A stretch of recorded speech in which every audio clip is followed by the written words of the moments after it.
एक प्रोजेक्ट के लिए थाईलैंड आए हुए एक शख्स को एक पार्सल मिलता है और इस आदमी का नाम होता है मैक्स, और जिसको खोलने पर उसको उसके अंदर से एक हाई टेक्नोलॉजी फोन मिलता है। और आज प्रोजेक्ट के खत्म होने के बाद मैक्स वापस अपने घर जाने को था, ठीक उसी टाइम पर उसके पास एक मैसेज आता है। इस नए फोन पे मैसेज आता है कि उसको इस वीकेंड के लिए इसी होटल में रुक जाना चाहिए, क्योंकि इसी होटल में सबको डिस्काउंट दिया जाएगा। और इसी के बाद मैक्स ऐसा ही करता है और वो इसी होटल में रुक जाता है। फिर उसको पता लगता है कि जिस फ्लाइट से वो जाने वाला था वो क्रैश हो चुकी है, जिसके बाद वो भगवान को थैंक यू बोलता है। और इसी के बाद उसी फोन पर दोबारा से एक मैसेज आता है कि उसको एक साइजोर नाम के शेयर को खरीद लेना चाहिए, क्योंकि उसके प्राइस बढ़ने वाले हैं, जिसको वो इग्नोर कर देता है। मगर उसको बाद में पता लगता है कि सच में साइजोर के शेयर्स का प्राइस बहुत ज्यादा बढ़ गया है। और इसी के बाद मैक्स को उस फोन के मैसेजेस पर विश्वास हो जाता है कि जो भी मैसेज आते हैं वो सही आते हैं। अब फोन पर उसके पास मैसेज आता है कि उसको रूस के एक खास होटल में जाना चाहिए। जहां पहुंचते ही उसके पास एक और मैसेज आता है कि उसको गैम्बलिंग एरिया में जाना चाहिए। और उसके फोन के मैसेज के थ्रू ही वो यहाँ पर एक जैकपॉट पा लेता है, जिसे देखकर उस कैसीनो के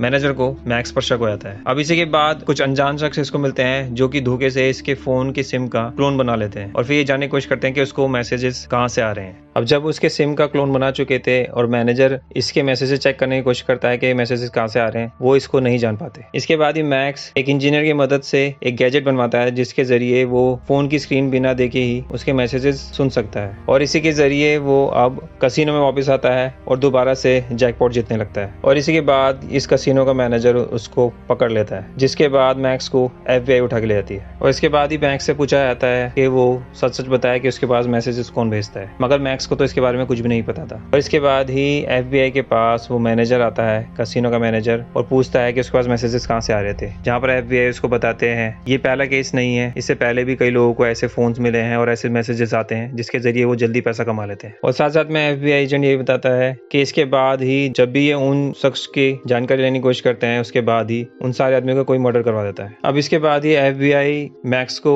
एक शर्त पर आजाद करती है कि जो वो कहेंगे उसको करना पड़ेगा। और फिर वो उनके इशारों के अकॉर्डिंग चलने लगता है, जहाँ पर वो दोबारा से कैसीनो में जाता है। और इस बार FBI उसके मैसेजेस को चेक कर रही होती है कि कहाँ से आ रहे हैं। और इसी दौरान जब वो कैसीनो में खेल रहा होता है तो वो अपने पैसे हार भी रहा होता है, और उसी टाइम पर उसके पास मैसेज आता है कि उसको पता है कि उसके मैसेजेस को कोई ट्रैक कर रहा है। मगर इन मैसेजेस को FBI ट्रैक करने में कामयाबी आती है, और FBI का जो चीफ होता है उसको जैसे कि पहले से ही पता था कि मैसेजेस कहाँ से आते हैं। ये चीफ FBI एजेंट को बताता है कि इन मैसेजेस का मेन सोर्स एक सुपर कंप्यूटर है जिसका नाम है एशलॉन, जो कि एक आर्टिफिशियल इंटेलिजेंस से चलता है, जो कि इनकी एजेंसी ने ये बनाया था, मगर अब वो किसी के द्वारा ट्रैक हो चुका है। और इसके बाद ही वो चीफ अपने एजेंट से उस हैकर को पकड़ने के लिए बोलता है जिसने उस सुपर कंप्यूटर को हैक करा है। इसके बाद ही मैक्स के ऊपर जानलेवा हमले होते हैं, मगर इससे उसको एक एजेंट बचाती रहती है। और कुछ टाइम बाद ये पता लगता है कि मैक्स के ऊपर जानलेवा हमला FBI एजेंट चीफ ही कर रहा था। इसी के बाद मैक्स अपने एक दोस्त के जरिए उन मैसेजेस का पता लगाता है कि वो कहाँ से आते हैं, जिसके बाद उसका दोस्त उसको बताता है कि ये मैसेजेस एक सुपर कंप्यूटर के थ्रू आ रहे हैं एशलॉन के जरिए, और वो एक आर्टिफिशियल इंटेलिजेंस पे चलता है जिसके पास पूरी दुनिया का डेटा है और जिसके जरिए वो फ्यूचर प्रिडिक्ट कर लेता है। इसी के बाद मैक्स पर दोबारा से जानलेवा हमला होता है, मगर वो वहां से बच के निकल जाता है। और अब उसके पास दोबारा से मैसेज आता है कि उसको एक जगह पे जाने के लिए बोला जाता है।